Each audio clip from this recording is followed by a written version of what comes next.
Assalamualaikum warahmatullahi wabarakatuh. Alhamdulillahirabbil alamin wassalatu wassalamu ala Rasulillah Sayyidina Muhammadin ibni Abdillah. Allahumma sholli ala Sayyidina Muhammad wa ala ali Sayyidina Muhammad.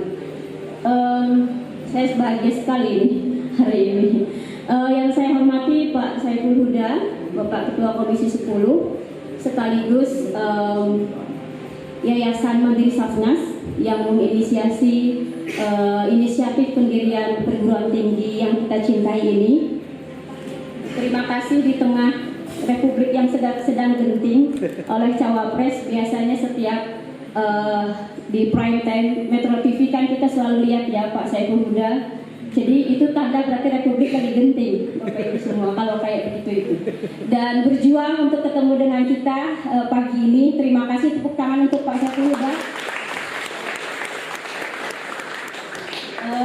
Yang saya hormati Pak Dr. Ivan dari ELDIPTI yang telaten sekali. Jadi ini yang menemani ITB Tuban seperti menit per menit, detik per detik, memberikan afirmasi terhadap situasi-situasi ITB Tuban yang masih challenges di sana sini. Makasih Dr. Ivan. Teman-teman changemaker di sini biasanya nyebutnya changemaker Prof.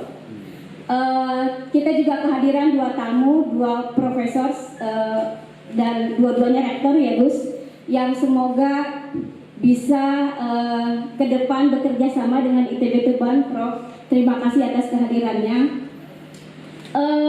Sesungguhnya waktu saya diminta oleh Pak Saiful Huda untuk menjadi kepala sekolah di sini, itu saya kena mental, Prof, Pak Ivan.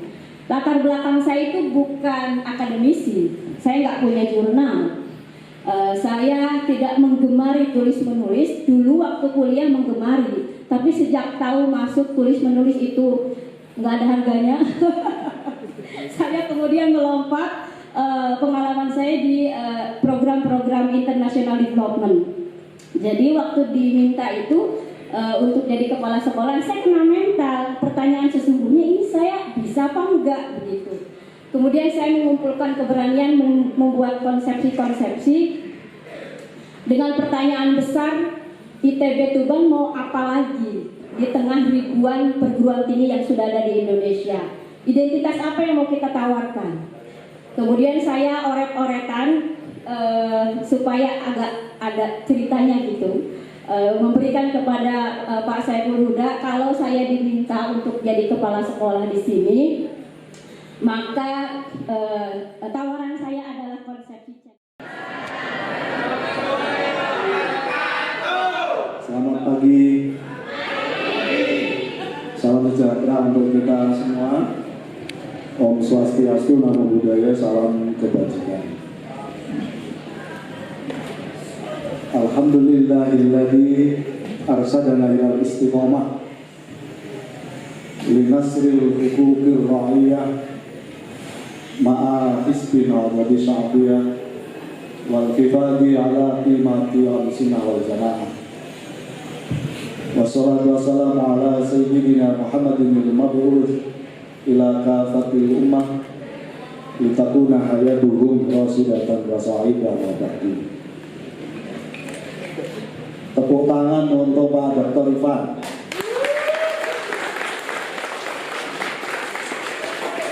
Beserta tamu-tamu mulia kita, ada Prof. Haris, Pak Dr. Hadi, Pak Tuhari, semua teman-teman dari pejabat L2 Dikti 7 yang saya hormati, saya banggakan. Tepuk tangan untuk yang tercinta kita semuanya, Ibu Rektor.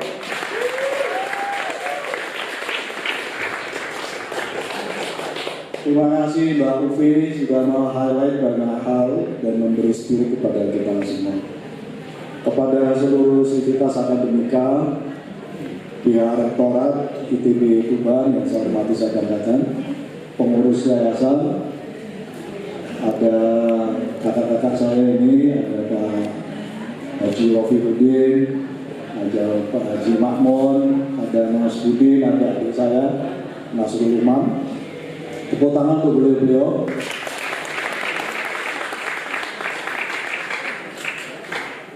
yang saya hormati, saya banggakan Mas Fanani. Oh, Fanani. Tepuk tangan Mas Fanani.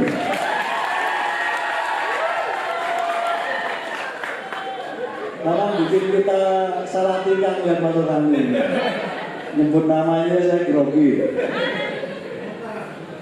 Terima kasih Mas. Semoga 5 hal objektif ini bisa mengisi diskusi kita. Mungkin sampai 15 menit ke depan saya ingin menyampaikan 5 objektif ini. Siap teman-teman? Oke. Objektif saya yang pertama,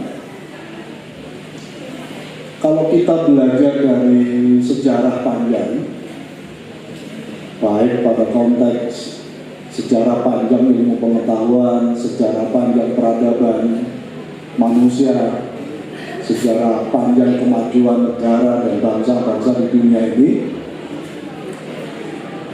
sebenarnya cukup kita rangkum dalam 2 determinasi, 2 isu yang menurut saya penting untuk kita jadikan semacam pegangan bagi kita melihat persoalan dan mengurai berbagai persoalan masa depan kita. 2 determinasi ini menjadi penentu dalam pendulum sejarahnya.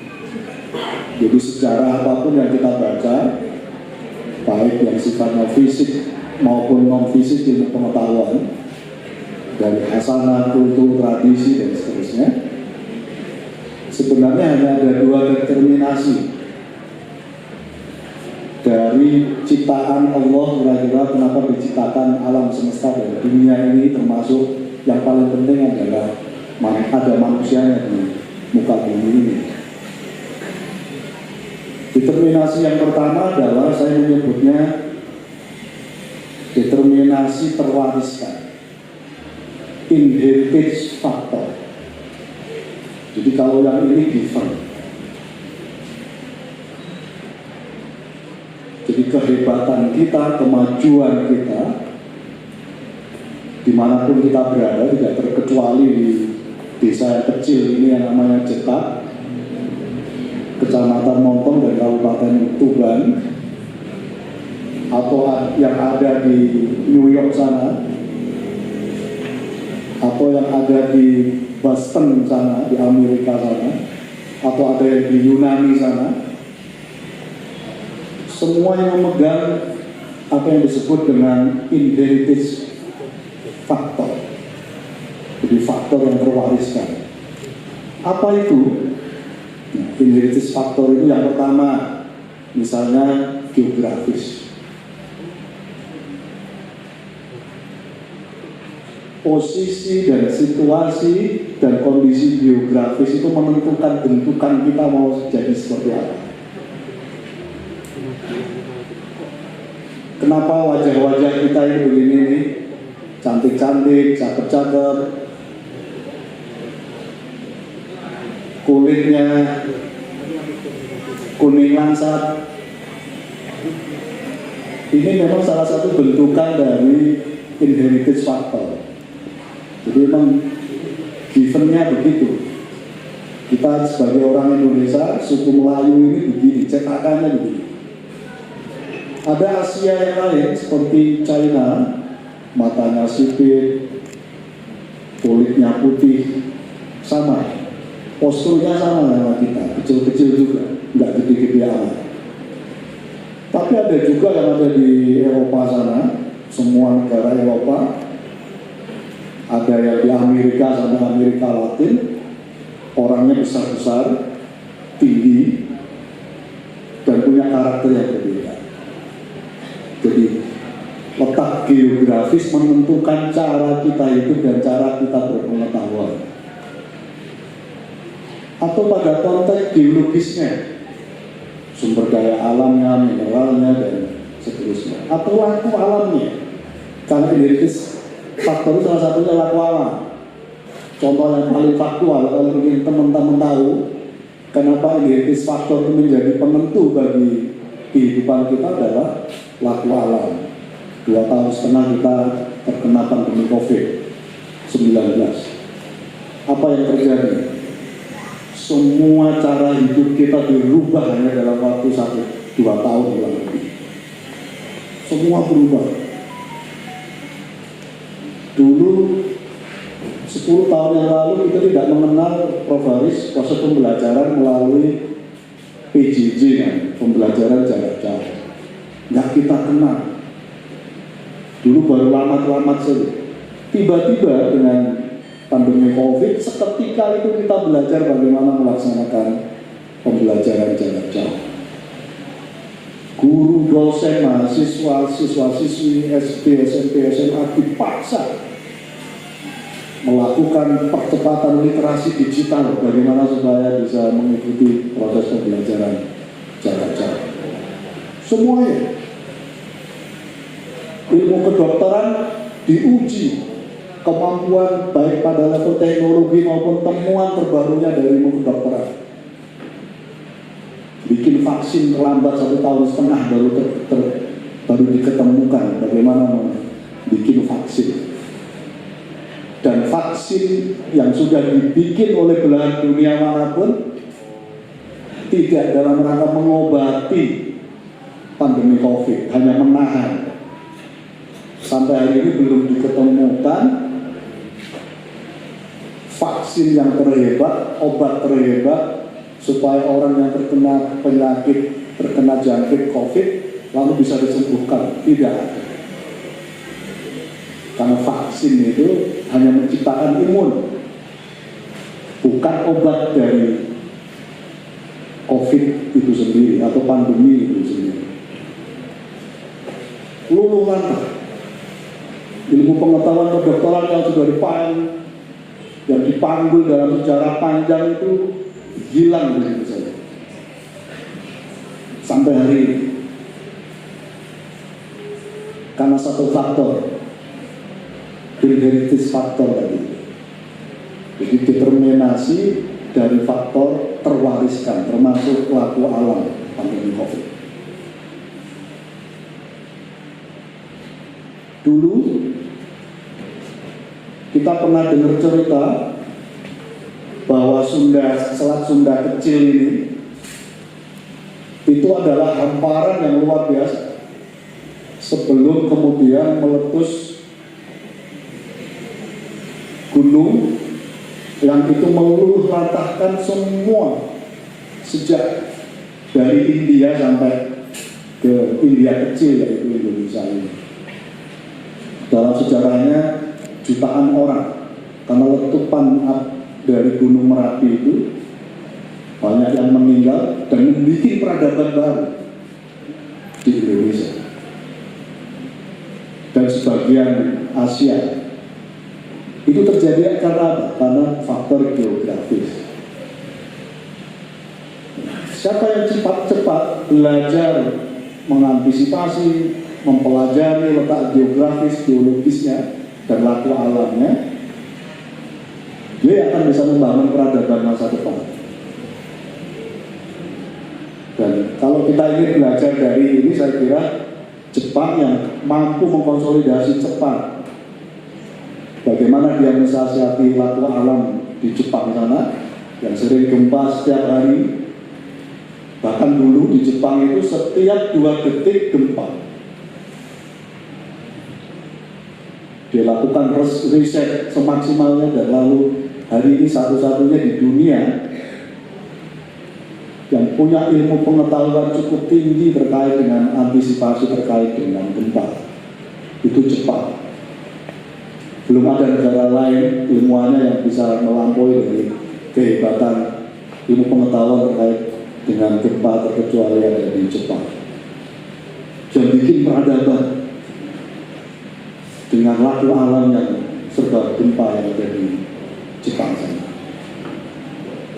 Tinggal pertanyaan berikutnya,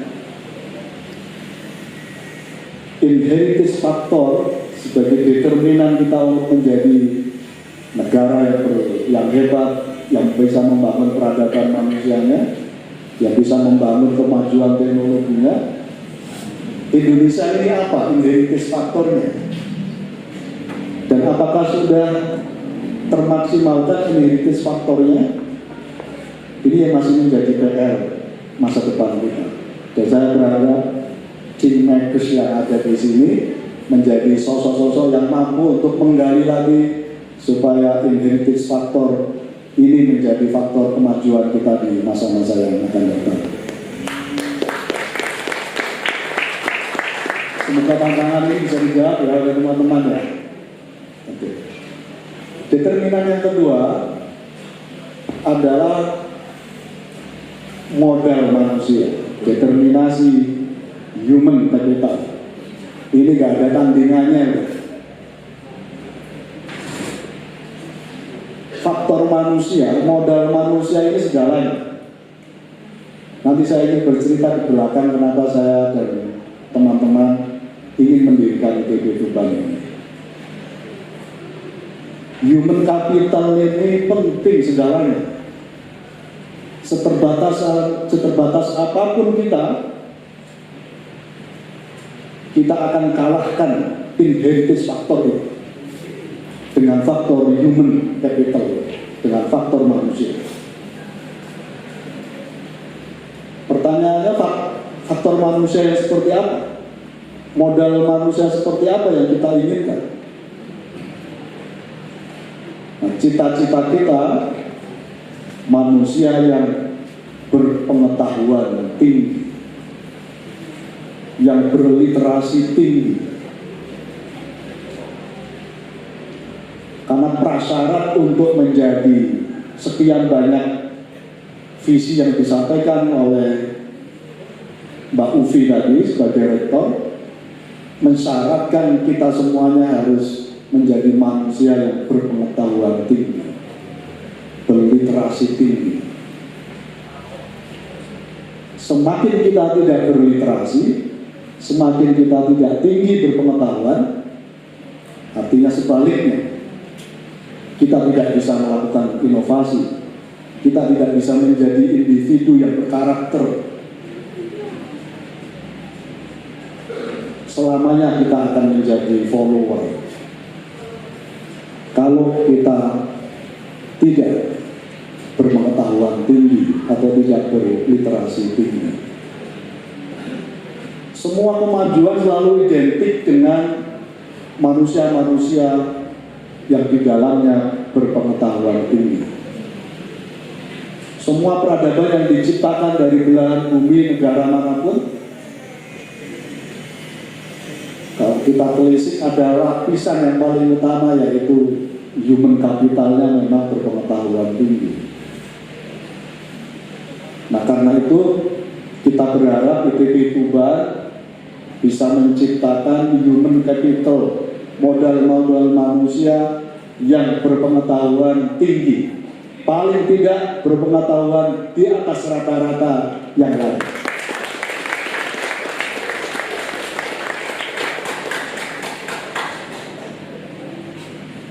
Dan yang tidak kita inginkan, kita seperti rata-rata orang lain.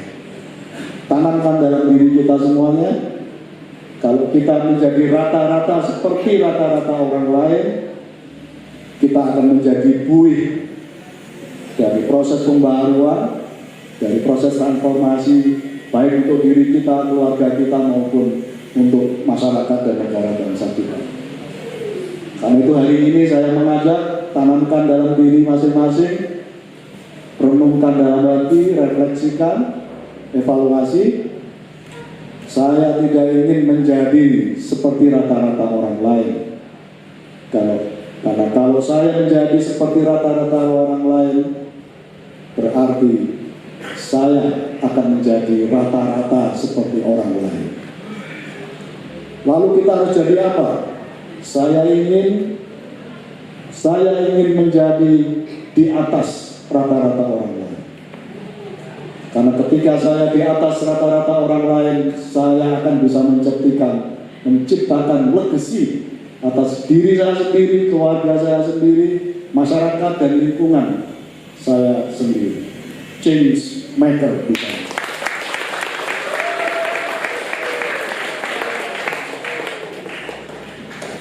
Kalau orang rata-rata belajar sehari 5 jam, tanamkan dalam diri teman-teman, saya akan belajar 7 jam.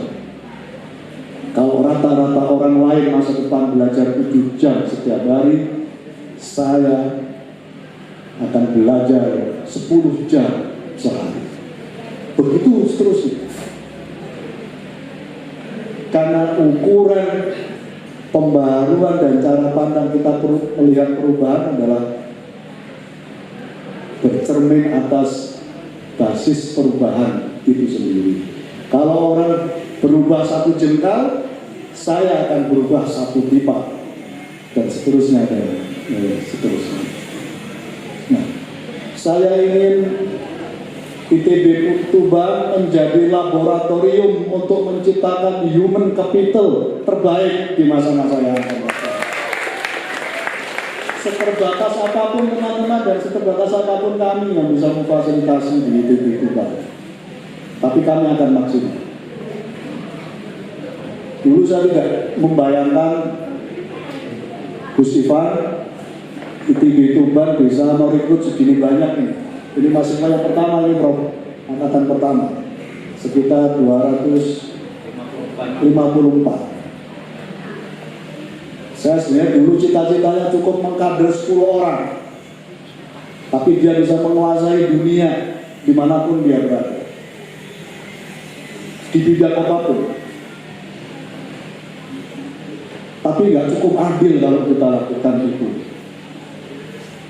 Karena masih banyak teman-teman yang juga ingin mengenyam kuliah perguruan tinggi, yang kira-kira kalau tidak ada ITB Tuban nggak akan bisa kuliah selamanya, sampai akhirnya berumah tangga, ngurus anak, begitupun terus siklusnya. Nah, karena itu nawaitunya kita bikin ITB Tuban supaya kita bisa mencetak, mengkader banyak orang, tidak untuk jadi apa-apa. Saya berdiri di sini, lembaga ITB Tuban berdiri di sini, Ibu Rektor berdiri di sini, yayasan berdiri di sini, karena kami ingin teman-teman menjadi leader masa depan.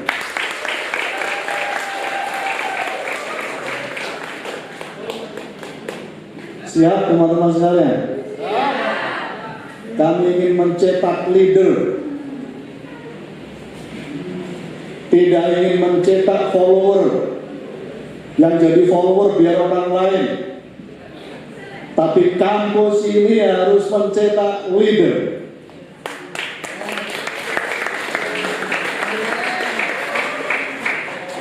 Dimanapun profesi teman-teman nanti berada, mau usaha apapun, mau jadi orang seperti apa. Karena dunia ini hanya ada 3 tempat, tinggal milih teman-teman. Box yang pertama yang tadi saya sebut dan sering sampaikan tadi sama Ibu Rektor, box leader. Dunia ini hanya ada 3 pilihan. Yang pertama adalah box leader. Kalau nggak bisa jadi leader, nggak mau jadi leader, cari box yang lain. Yang kedua, saya menyebutnya sebagai challengers, penantang. Paling tidak kampus ITB Tuban ini selain menciptakan leader, juga menciptakan penantang bagi masa depan peradaban kita. Penantang dalam berbagai hal, di bidang bisnis, bidang ilmu pengetahuan, menjadi penantang semuanya.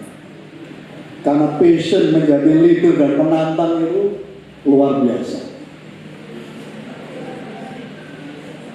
Nah, dunia ini yang ketiga menciptakan box yang ketiga, dan nggak boleh ada di sini. Semua mahasiswa ITB Tuban tidak boleh merambah dan masuk di box yang ketiga, yang tadi kita sebut follower, hanya menjadi pengikut.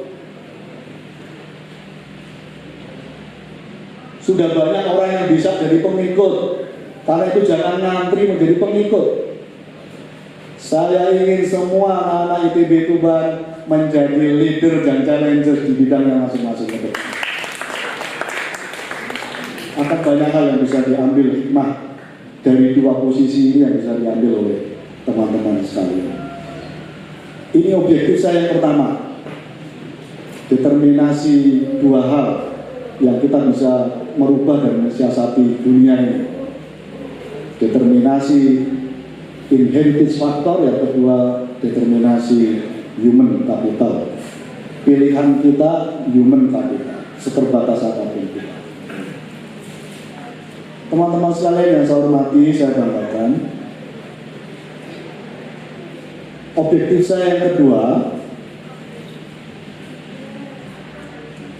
dunia sedang berubah.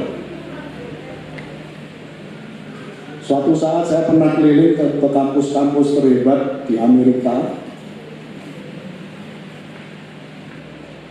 Saya berdialog dengan teman-teman yang mendapatkan beasiswa LPDP di sana, berdiskusi panjang lebar. Di Harvard University, di MIT, di berbagai kampus terbaik di Amerika. Ada satu pernyataan dari teman-teman penerima beasiswa LPDP ini yang saya masih ingat dan jadi catatan penting dalam sejarah saya. Anak penerima beasiswa ini rumahnya ada di Banyuwangi. Dia lahir dan besar di sana. Terakhir dia kuliah di ITS di Surabaya, melanjutkan S3 di MIT di sana. Saya tanya, Mas Hafid, namanya Hafid, apa yang menjadikan Anda merasa mendapatkan lebih dari lembaga atau kampus-kampus terbaik kita yang ada di tanah air? Dia bilang, sebenarnya sama, Mas Ketua. Yang membedakan saya di sini dapat suasana, saya bisa bersungguh-sungguh untuk mencari ilmu. Selebihnya sama.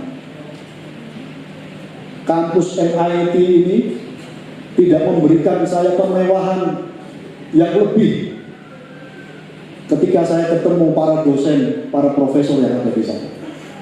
Saya merasakan sama seperti saya kuliah di tanah air. Semua apa yang bisa saya dapatkan, akses sumber ilmu pengetahuan, sebenarnya juga bisa saya dapatkan ketika saya masih kuliah di tanah air. Tapi saya menemukan satu hal, saya bisa bersungguh-sungguh atas apa yang menjadi konsentrasi studi saya, dan saya menemukan suasana mendukung di MIT. Pernyataan ini penting saya garis bawahi karena satu, memang ilmu pengetahuan kita hari ini bisa diakses dari manapun, termasuk teman-teman mahasiswa ITB Tuban bisa mengakses melalui kampus ini, bahkan melalui tempat kos-kosan teman-teman sendiri. Dengan kemajuan ilmu dan teknologi yang sudah luar biasa, bisa teman-teman mampu untuk mengakses itu mandiri sendiri, sebagaimana diakui oleh Hafid, teman kita yang sedang kuliah di MIT di Amerika sana. Itulah yang disebut dengan dunia sedang berubah. Hari ini kita bisa